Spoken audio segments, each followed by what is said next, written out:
మీ మోకాల నొప్పులకు ఎటువంటి సర్జరీ లేకుండా ఎపియాన్ పెయిన్ క్లినిక్ అందిస్తున్న అత్యాధునిక చికిత్స.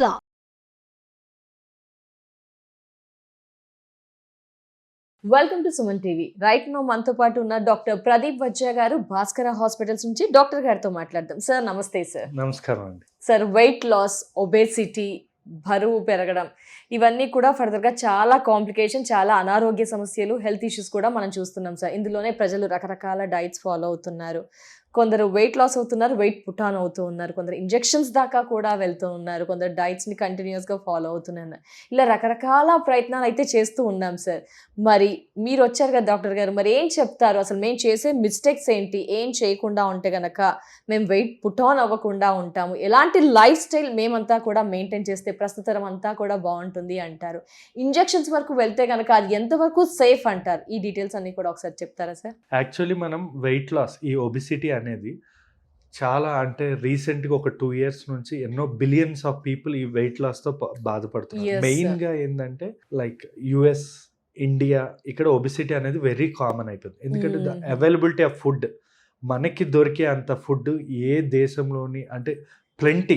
మన India is the fertile land.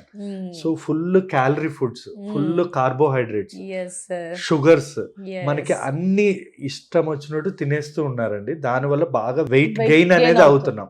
So ఈ వెయిట్ గెయిన్ అనేది అంటే నువ్వు ఎక్కువ వెయిట్ ఉన్నావు, లేదా ఇప్పుడు ఫర్ ఎగ్జాంపుల్ కొంతమంది ఉంటారు 90-100 ఉంటారు, కానీ దే ఆర్ హెల్దీ అంటాం. ఎందుకంటే వాళ్ళ జిమ్, వాళ్ళ మజిల్ వెయిట్ అది. సో వాళ్ళకి ప్రాబ్లం లేదు. కానీ ఏది హెల్దీ, ఏది అన్హెల్దీ అన్నది తెలుసుకోవాలి. ఫస్ట్ అది ఫస్ట్ మనం ఎలా తెలుసుకోవాలంటే, మనం హైట్, వెయిట్, అంటే ఎంత హైట్ ఉన్నాం, వెయిట్ ఎంత ఉన్నాం, ఏజ్ ఎంత ఉంది, మజిల్ ఎంత ఉంది, ఇవన్నీ, లేదా అమ్మాయా అబ్బాయా అన్న దాన్ని బట్టి బిఎంఐ క్యాలిక్యులేట్ చేస్తాం. హైట్ కి దగ్గర వెయిట్ అంటారా సార్? బిఎంఐ అంటే ఇదంతా overall calculation, body metabolic index. ఇది మీరు you can search in Google, అన్ని కరెక్ట్ గానే ఉంటాయి.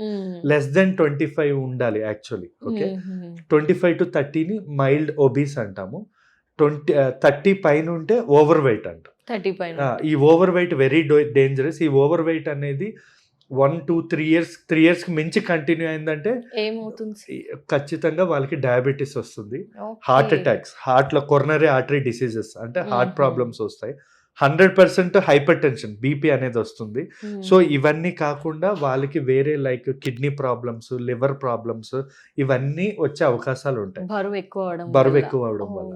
ఈ రోజుల్లో ఈ బరువు ఎక్కువ అవడానికి మెయిన్ కారణం మాత్రం, అంటే ప్రెసెంట్ సినారియోలో స్ట్రెస్ కి బరువుకి సంబంధం ఏంటి అని అనుకుంటుంటాం సార్. కొంతమంది కాదు, స్ట్రెస్ కూడా ప్రధాన కారణం. 100%. అంటే ఒక హార్మోన్స్ ఏమైనా రిలీజ్ చేస్తుందా సార్? 100% కరెక్ట్. స్ట్రెస్ వల్ల ఏమవుతుందంటే మన బాడీలో మనకి పిట్యూటరీ గ్లాండ్, బ్రెయిన్ లో గ్లాండ్ ఉంటుంది. అది ఏం చేస్తుందంటే మన బాడీకి కావలసినంత హార్మోన్ అన్నమాట, గ్రోత్ హార్మోన్స్, టెస్టోస్టెరాన్, అంటే మగాళ్ళకి మగ హార్మోన్స్, ఆడవాళ్ళకి ఆడ హార్మోన్ కావాల్సినంత ప్రొడ్యూస్ చేస్తారు. దానివల్ల అమ్మాయిలు ఒక షేప్ లో ఉంటారు, అబ్బాయిలు కూడా ఇప్పుడు మస్కులర్, టెస్టోస్టెరాన్ పెరగడం వల్ల మస్కులర్ గా, లీన్ గా అలా ఉంటారు అన్నమాట. సో ఈ స్ట్రెస్ వల్ల ఏమవుతుందంటే కార్టిజోల్ అనే ఒక హార్మోన్ రిలీజ్ అవుతుంది. That is a stress hormone. ఈ కార్టిజోల్ అనే హార్మోన్ వల్ల మన బ్రెయిన్ లో, మన బాడీలో రిలీజ్ అవ్వాల్సిన హార్మోన్స్ అన్ని ఇంబ్యాలెన్స్ అయిపోతాయి. దాని వల్లనే లేడీస్ ఎందుకు ఎక్కువగా లావ్ అవుతారు అబ్బాయిల కంటే అంటే ఎక్కువ స్ట్రెస్ తీసుకుంటారు, ఎక్కువ హార్మోన్స్. మన అబ్బాయిలకి ఏంటంటే ఒక టెస్టోస్టెరాన్ ఒకటే హార్మోన్ ఉంటుంది, అమ్మాయిల్లో కూడా ఉంటుంది అదే హార్మోన్, కానీ estrogen, progesterone, testosterone, LH, FSH, ఇలా చాలా హార్మోన్స్ ఉంటాయి. దానివల్ల ఏమవుతుంది, అమ్మాయిల్లో ఏంటంటే PCOD ప్రాబ్లం కానీ, థైరాయిడ్ ప్రాబ్లం కానీ, ఇవన్నీ ఎక్కువగా ఉండి వాళ్ళు ఏం తినకపోయినా తొందరగా మళ్ళీ ఈవెన్ ప్రెగ్నెన్సీ తర్వాత కూడా లావుగా అయిపోతూ ఉంటారు. సో ఇలా వాళ్ళు తొందరగా వెయిట్ గెయిన్ అయ్యే అవకాశాలు ఉంటాయి. సో మీరు చెప్పినట్టు ఫస్ట్ డైటే కాదు, స్ట్రెస్ తగ్గించుకోవాలి. సరైన మోతాదులో నిద్రపోవాలి. ఎందుకంటే నిద్రపోయినప్పుడు ఆ స్ట్రెస్ హార్మోన్స్ అన్ని స్టేబిలైజ్ అయ్యి మన బాడీలో గ్రోత్ హార్మోన్స్ అన్ని ప్రొడ్యూస్ అవుతాయి. గ్రోత్ హార్మోన్ అంటే లావ్ అవ్వడానికి కాదు, మన బాడీలో మన మజిల్స్, స్కిన్, అంటే యాంటీ ఏజింగ్ కూడా ఇది చాలా బాగా ఉపయోగపడుతుంది. ఈ గ్రోత్ హార్మోన్ రిలీజ్ అయ్యి మనం నార్మల్ అవుతాం. అంటే లైక్ నార్మల్ స్టేబుల్ గా ఉండే అవకాశాలు ఉంటాయి. సో నిద్ర ఇంపార్టెంట్ ఫస్ట్, స్ట్రెస్ కూడా ఉండకూడదు. తగ్గించుకోవాలి. Third diet. చాలా మంది డైట్ అని అనుకుంటారు, అంతా డైట్ వైపే వెళ్తున్నాను. ఆఫ్ కోర్స్ ఇప్పుడు మీరు డైట్ అనుకుంటే మరి చాలా మంది అంటే లైక్ మెయిన్ గా అమ్మాయిలు తొందరగా ప్రెగ్నెన్సీ తర్వాత లావ్ అవుతారు. వాళ్ళు ఎంత డైట్ చేసినా వాళ్ళ హ్యాండ్ సైజ్ తగ్గదు, థై సైజ్ తగ్గదు. ఇవన్నీ ఎందువల్ల? బికాస్ హార్మోన్స్ అవి. ఈ డైట్ వల్ల వెయిట్ లాస్ అయ్యేది 100% అవుతారు, కానీ హార్మోన్స్ వల్ల అయ్యేది మాత్రం ఖచ్చితంగా డాక్టర్ అనేవాళ్ళు పర్యవేక్షణలో ట్రీట్మెంట్ తీసుకుంటే పక్కా అవుతారు. ఇంకొకటి డైట్ లో కొన్ని ఇబ్బందులు కూడా ఉన్నాయండి. డైట్ ఇష్టం వచ్చినట్టు మనం పాటించొద్దు. ఎగ్జాంపుల్ మీకు చెప్పాలి అంటే బాగా ఎక్కువగా ఫాలో అయ్యే 2 డైట్లు చెప్తా. కీటో డైట్ రెగ్యులర్ గా, అంటే నథింగ్ బట్ వీరమాచినేని డైట్ అంటారు, అంటే ఆయన ఫాలో అయ్యేది keto diet. Second intermittent fasting అని చేస్తారు. ఇవన్నీ ఒక మోతాదులో అసలు దాని మెకానిజం అసలు ఏమవుతుంది తెలుసుకోకుండా చేయొద్దు. ఫర్ ఎగ్జాంపుల్ ఇంటర్మిటెంట్ ఫాస్టింగ్ అంటే చాలా మంది 12 అవర్స్ ఎంటీ స్టమక్ పెడతారు, లేదా కొంతమంది 16 అవర్స్ పెడతారు ఎంటీ స్టమక్, లేదా వీక్లీ వన్స్ 24 అవర్స్ ఫాస్టింగ్ చేస్తారు. ఇవి ఏంటంటే చెయ్యొచ్చు కానీ అండర్ డాక్టర్ కానీ డైటీషియన్ అబ్జర్వేషన్ లో చేయాలి. ఎందువల్ల అంటే దీని మెకానిజం, ఇంటర్మిటెంట్ ఫాస్టింగ్ మెకానిజం ఏంటంటే మన ఫాస్టింగ్ ఉండడం వల్ల మన బాడీలో కొవ్వు, బ్రెయిన్ కి గ్లూకోజ్ కావాలి, బాడీకి గ్లూకోజ్ కావాలి. ఆ గ్లూకోజ్ అనేది మన బాడీలో లేనప్పుడు అంటే తినకపోవడం వల్ల మన లివర్ కీటోలైసిస్ అయ్యి మన ఫ్యాట్ ని తింటుంది, అలా మనం వెయిట్ లాస్ అవుతాం. కానీ ఇది మరీ టూ మచ్ చేసాం అనుకోండి, డీహైడ్రేషన్ కిడ్నీ మీద ఎఫెక్ట్ పడుతుంది, లివర్ ఎంజైమ్స్ చేంజ్ అవుతాయి, హార్ట్ బీట్ కూడా చేంజ్ అవుతుంది. సో దీనికంటూ ఒక సైకిల్ అనేది ఉండాలి. అంటే 6 months కి 1 month ఇంటర్మిటెంట్ ఫాస్టింగ్, అంటే స్ట్రాంగ్ ఇంటర్మిటెంట్ ఫాస్టింగ్ చేసి మిగతా రోజులన్నీ 7 o'clock కల్లా తినేసేటట్టు చూసుకోవాలండి. అంటే చాలా మంది 7, 10, 11, 12 o'clock తింటారు, లేదా నా అర్ధరాత్రి మిడ్ నైట్ బిర్యానీ 4 o'clock తింటారు. ఇలా మీరు యంగ్ ఏజ్ లో ఈ చేసినవన్నీ కూడా మీకు ఓల్డ్ ఏజ్ లో 100% మీరు ఎంత తగ్గాలన్నా అవ్వదు. సో యంగ్ ఏజ్ నుంచే మనం మన బాడీని ఫిట్ గా ఉంచుకోవడం నేర్చుకోవాలండి. సో ఇప్పుడు మీరు ఇంటర్మిటెంట్ ఫాస్టింగ్ లో రెగ్యులర్ గా ఏ ప్రాబ్లమ్ లేకుండా చేసే ఇంటర్మిటెంట్ ఫాస్టింగ్ ఏంటంటే 12 hours ఇంటర్మిటెంట్ ఫాస్టింగ్. అంటే 7 o'clock కల్లా తినేసేయాలి. 7 తర్వాత వాటర్ తప్ప ఏమి తీసుకోకూడదు. మళ్ళీ మార్నింగ్ 7 వరకు ఏమి తినొద్దు. 12 hours లైఫ్ లాంగ్ చేయండి ఇంటర్మిటెంట్ ఫాస్టింగ్. ఈ 16 hours ఇవన్నీ ఏవైతే ఉన్నాయో అవన్నీ మీరు ఏంటంటే అప్పుడప్పుడు లైక్ సైకిల్ వైజ్ చేయాలి. కంటిన్యూస్ గా చేస్తే కూడా సైడ్ ఎఫెక్ట్స్ కానీ ఇంపాక్ట్స్ ఇంకా ఎక్కువగా ఉంటాయి. అంతే. ఇంకా ఇదే కాకుండా keto diet is very dangerous diet. చాలా మంది పాపులర్ కీటో డైట్ అనుకొని చేస్తారు. కీటో లైసిస్ అంటాం. అంటే ఏమవుతుందంటే దానికి లివర్ బ్రేక్ డౌన్, అంటే లివర్ లో ఎంజైమ్స్ బ్రేక్ డౌన్ అవుతాయి, కిడ్నీ, బాడీలో అన్ని పార్ట్స్ కలిపి పనిచేస్తాయి అన్నమాట ఆ ఫ్యాట్ ని మనం కరగదీయడానికి. సో ఈ కీటో డైట్ మనం yearly once is very good. మన బాడీ మంచిగా డీటాక్స్ అవుతుంది, శుద్ధి అవుతుంది. కొంచెం మనకి డీహైడ్రేషన్ సిమ్టమ్స్, కోపం, మలబద్ధకం, కొంచెం హార్మోన్ ఇంబ్యాలెన్స్ ఉండొచ్చు. బట్ ఇవి 6 months 8 months అస్సలు చేయకూడదు.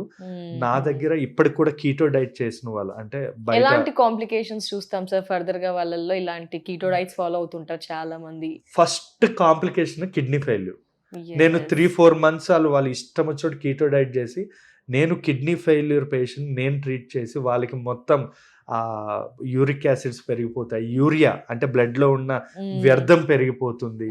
ఇవన్నీ చేయడానికి చాలా, అంటే మాకు ఒక 1 month టైం అయినా పట్టిందండి. So keto diet is not safe. 6 months 8 months long term అనేది అస్సలు మంచిది కాదు. 1 month ఈస్ ద బెస్ట్. ఇంకా జనరల్ చిట్కాలు ఇప్పుడు ఆల్రెడీ మీకు చెప్పా కదండి, క్యాలరీస్ తగ్గించుకోవాలి, మనకి ప్రోటీన్ ఎక్కువ తీసుకోవాలి. ఇంకా చెప్పాలి అంటే కార్బోహైడ్రేట్స్, ఈ రైస్, దుంపలు, ఇవన్నీ క్యారెట్, ఇలాంటివన్నీ తగ్గించుకోవాలి. స్వీట్ మన బాడీకి యూజ్లెస్ ప్రొడక్ట్ ఏమైనా ఉంది అంటే స్వీట్ అనేది 100%. స్వీట్ అనేది నన్ను అడిగితే దీన్ని కొకైన్ అంటాం. దాన్ని బయట మనం ఎక్కువగా white sweet is nothing but cocaine. ఎందుకు అంటే ఇది ఏంటంటే టెంపరీగా మీకు మూడ్ ని క్రియేట్ చేస్తుంది. యాక్చువల్లీ కొకైన్ కూడా అంతే, that is temporary, but long term side effects చాలా ఉంటాయి. ఈ స్వీట్ వల్ల కూడా మనకి డోపమైన్ అనే ఒక హార్మోన్ రిలీజ్ అవుతుంది. Dopamine is nothing but happy hormone. ఈ స్వీట్ తీసుకునే వాళ్ళలో ఈ డోపమైన్ పెరగడం వల్ల ఆ డోపమైన్ క్రేవింగ్ అంటాం. అంటే రేపు కూడా మీరు స్వీట్ తీసుకోకపోతే, మెయిన్ గా అమ్మాయిలు ఉంటారు, స్ట్రెస్ ఉంటే చాలు ఒక డైరీ మిల్క్ మింగేస్తారు, ఆఫ్టర్ మీల్ కూడా స్వీట్స్ తినే అలవాటు ఉంటుంది ఆఫ్టర్ మీల్. ఇవన్నీ ఏంటంటే ఒక దానివల్ల ఏ యూజ్ ఉండదు, క్యాలరీస్ జీరో అంటారా సార్? అసలు తీసుకోకపోవడమే బెటర్ అంటారా? మీరు జీరో చేసినా కూడా మీరు లైఫ్ లో మీకు ఎటువంటి నష్టం ఉండదు. ఇంకా చెప్పాలి అంటే మీ స్కిన్ ఇంప్రూవ్ అవుతుంది, పింపుల్స్ రావు, ఇంకా మడతలు పోతాయి. ఏజ్ తో రిలేట్ లేదా సార్? జీరో ఏజ్ నుంచి, ఐ మీన్ చిన్నతనం నుంచి అలవాటు చేయకపోవడం బెటర్ అంటారా? 100% వెయిట్ లాస్ గురించి మాట్లాడితేనే వద్దని చెప్తారా? షుగర్ అనేది ఓవరాల్ గా మంచిది కాదు. Okay sir. ఇప్పుడు అంటే మనకి ఇండియాలో అంటే Diwali anything we will take sweet news అయినా కూడా స్వీట్ కి okay cheat we can do. Okay, festivals లేదా వీక్లీ వెయిట్ లాస్ విషయానికి వస్తే పర్ఫెక్ట్లీ అవాయిడ్ చేయాలి. 100% స్వీట్ వల్ల ఏ యూజ్ కూడా ఉండదు. ఓకే సార్, ఒబేసిటీ గురించి మాట్లాడుతూ మనం అయితే ఈ వెయిట్ లాస్ డైట్స్ గురించి ఎగ్జాక్ట్ గా మీ విషయంలో ఏం చెప్తారు? డైట్ అంటే ఇలా ఉండాలి, 3 పూటలు తినాలి అంటారా? ఈ డైట్ అయితే బెటర్ అంటారా? ఏంటి మీరేం చెప్తారు? నేను అంటే బెస్ట్ మంచిగా 3 పూటలు తినండి, మార్నింగ్ బ్రేక్ఫాస్ట్, మధ్యాహ్నం లంచ్, నైట్ డిన్నర్, ఈ టైం కల్లా ఫినిష్. అది మీ జీన్స్ బట్టి, మీ హెరిడిటరీ బట్టి, మీ బిఎంఐ బట్టి ఉంటుంది. కానీ ఓవరాల్ గా ఇప్పుడు నేను కూడా మీకు ఇంత చెప్తున్నా కానీ డైట్ అనేది నేను కూడా అంత ఫాలో అవ్వను, ఎందుకంటే నాకు టైం ఉండకపోవడం ఇది. బట్ నేను రెగ్యులర్ గా ఏంటంటే ఎక్సర్సైజ్ 1 hour కంపల్సరీ చేస్తాం, చేయాల్సింది కదా సార్ అందరూ. 100%. ఇంకోటి ఫుడ్ నేను తీసుకునేటప్పుడు, ఇప్పుడు మా మదర్ ఉంటారు, వాళ్ళకి డైటిషియన్ కాదు కాబట్టి వాళ్ళు పెడుతూనే ఉంటారు స్వీట్స్. కానీ నేను ఇంకా మార్నింగ్ ఎలా తీసుకోవాలంటే మార్నింగ్ హెవీగా తినాలి, అంటే లైక్ ఎ కింగ్. మధ్యాహ్నం మీడియం గా తినాలి, నైట్ ఎంత తక్కువ తింటే అంత మంచిది.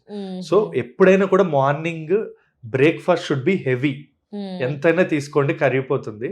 యంగ్ ఏజ్ లో లైక్ 40 years లోపల ఉండేవాళ్ళు ఏజ్ ని బట్టి కూడా ఈ డైట్ అనేది మార్చుకుంటూ ఉండాలి. వాళ్ళ కాంప్లికేషన్స్ బట్టి, thyroid, PCOD, diabetes, hyper tension, ఇలా మనం డైట్లన్నీ మార్చేసాం. క్యాలిక్యులేటర్ మెథడ్స్ అని మధ్య ఫాలో అలా కూడా చేసుకుంటే బెటర్ అంటారు. రైస్ క్వాంటిటీ తక్కువ, పప్పు ఎక్కువ, అలా తీసుకోవచ్చు. యాక్చువల్లీ మినిమం ప్రోటీన్ మీ వెయిట్ బట్టి ఉంటుంది.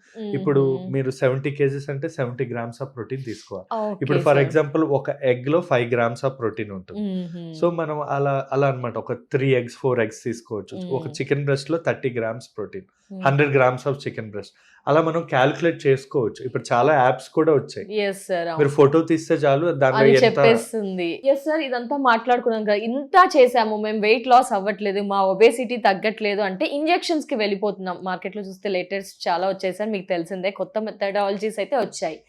సో ఇంజెక్షన్స్ కి, కొత్త మెథడాలజీస్ కి వెళ్ళడం ఎంతవరకు కరెక్ట్ అంటారు? ఏవి సేఫ్? అదొక్కసారి. యాక్చువల్లీ ఆ ఇంజెక్షన్స్, టాబ్లెట్స్ డిసైడ్ చేసేది డాక్టర్స్ అండి. ఇప్పుడు మీరు ఇవన్నీ చూసుకొని మేము ఇస్తాం. We give very safe injections. అంటే ఇప్పుడు వచ్చాయి, ఒకప్పుడు యుఎస్ లో వాడేవాళ్ళు, లైక్ మాన్జారో అని ఇంజెక్షన్స్ అని, ట్రైజెప్టైడ్స్ అని, ఇవన్నీ డోసెస్ అవన్నీ మీకు వదిలేండి. సో అవన్నీ ఏవైతే ఉన్నాయో వాడుతున్నారు, అవి ఇప్పుడు ఇండియాలో వచ్చాయి. ఈ ఇంజెక్షన్స్ అనేవి వీక్లీ వన్స్ తీసుకోవచ్చు, బట్ 100% మంత్ కి 8 to 10 kgs మీరు వెయిట్ లాస్ అవ్వచ్చు. దీని మెకానిజం ఆఫ్ యాక్షన్ ఏమీ లేదండి. ఇప్పుడు మనం షుగర్ ఉండేవాడు ఏం తిన్నా కూడా వాడు షుగర్ పెరుగుతుంది, మనం ఎంత డైట్ చేసినా కూడా. అప్పుడు ఏం చేస్తాం, మనం టాబ్లెట్స్ కానీ ఇన్సులిన్ కానీ వాడతాం. ఎందుకు అలా అవుతుంది అంటే వాడికి ప్యాన్క్రియాస్ నుంచి ఏం తిన్నా కూడా అది బ్రేక్ డౌన్ అయ్యి గ్లూకోజ్ కింద కన్వర్ట్ అవుతుంది. ఇన్సులిన్ అనేది ప్రొడ్యూస్ అవుతుంది ప్యాన్క్రియాస్ నుంచి. కానీ వాళ్ళలో తక్కువ ఇన్సులిన్ రెసిస్టెన్స్ వల్ల తక్కువ ఇన్సులిన్ అనేది ప్రొడ్యూస్ అవుతుంది. దానివల్ల ఇప్పుడు నేను బిర్యానీ తిన్నా, స్వీట్లు తిన్నా నాకేమీ షుగర్ రాదు, షుగర్ ఉండేవాడికి మాత్రం డబుల్ అయిపోతుంది. రీజన్ ఏంటంటే వాడిలో ఇన్సులిన్ ప్రొడక్షన్ అనేది లేదు. సో వెయిట్ కూడా సేమ్ ప్రాసెస్. వాళ్ళు ఎందుకు వెయిట్ అంటే వాళ్ళ తిన్నదానికి వాడి దానిలో ఆ హార్మోన్ అనేది రిలీజ్ అవ్వట్లేదు. We are giving that hormone from outside. అది ఏం చేస్తుందంటే మన బాడీలో కిడ్నీ, లివర్ ఏ పార్ట్ కూడా ఎఫెక్ట్ చేయదు. ఓన్లీ మన బాడీలో కొవ్వుని ఒక్కటే తింటుంది. లైక్ షుగర్, ఇప్పుడు మనకి షుగర్ ఉండే వాళ్ళకి ఇన్సులిన్ ఇస్తే మన బాడీలో కిడ్నీ, లివర్ ఏ పార్ట్ ఎఫెక్ట్ ఉండదు. మీరు ఒక్కొక్కరు షుగర్ ఉండేవాళ్ళు అంటే 9 years వచ్చిన వాళ్ళు కూడా ఉంటారు, 6 years కూడా షుగర్ వచ్చిన వాళ్ళు ఉంటారు. వాళ్ళు 6 years నుంచి ఇన్సులిన్ పెడతాం, they live happy. 50 years 60 years వరకు కూడా ఏ ప్రాబ్లం ఉండదు. సేమ్ ఈ ఇంజెక్షన్ కూడా సేమ్ ప్రాసెస్. ఓకే. సో ఇది ఆల్రెడీ ట్రయల్ అంతా అయింది. మేము ఆ ఇంజెక్షన్స్ రకాలు ఉన్నాయి, బట్ మనం చెప్పకూడదు అవి, ఎందుకంటే there may be chances of ఒకవేళ ఇవన్నీ ట్రై చేసి అక్కడ దాకా వెళ్ళాల్సి వస్తే కనుక వెళ్తే సేఫ్ 100% సేఫ్. కానీ ఆ విషయంలో కూడా మంచి డాక్టర్ల పర్యవేక్షణలో తీసుకుంటే, అందుకే నేను చెప్పట్లే, actually I want to say the రకరకాల యాడ్స్ చూస్తూ ఉంటాం. కానీ ఏమవుతుందంటే వీళ్ళు డైరెక్ట్ గా ఇంట్లో వాళ్ళకి ఓన్ గా తీసుకొని వితౌట్, ఇంకా వాళ్ళకి ఏంటంటే కళ్ళ ముందు they will see the result. వారం రోజుల్లో తగ్గిపోతారు. ఆ రిజల్ట్ చూసి ఒకరు ఏంది వారంలో 7 kgs తగ్గామని అంటాం కదా, అప్పుడు వాడు ఏం చేస్తాడు, he will feel happy and ఇంకా ఇంజెక్షన్స్ కొడుతూ ఉంటారు. సో అందుకే డాక్టర్ ఎలా చెప్తే అలాగే ఇవ్వాలి. ఇప్పుడు మా దగ్గరికి వస్తే మేము 1 డోస్ ఇచ్చే పంపిస్తాం, లేదా 1 monthకే ఇస్తాం. మళ్ళీ వాళ్ళు మా దగ్గరికి రావాల్సి ఉంటుంది. వాళ్ళు ఇష్టం వచ్చినట్టు, మేము 12 kgs గ్యారంటీ ఇస్తాం, 100% తగ్గుతారు ఇంజెక్షన్స్ తో. కానీ వాళ్ళకి ఏంటంటే ఆశ ఎక్కువ ఉండి 16-18 kgs తొందరగా తగ్గిపోదామని చెప్పి చేస్తూ ఉంటారు. అందుకే it should be under doctors. Yes sir, thank you so much sir, valuable information. Namaste sir. Thank you.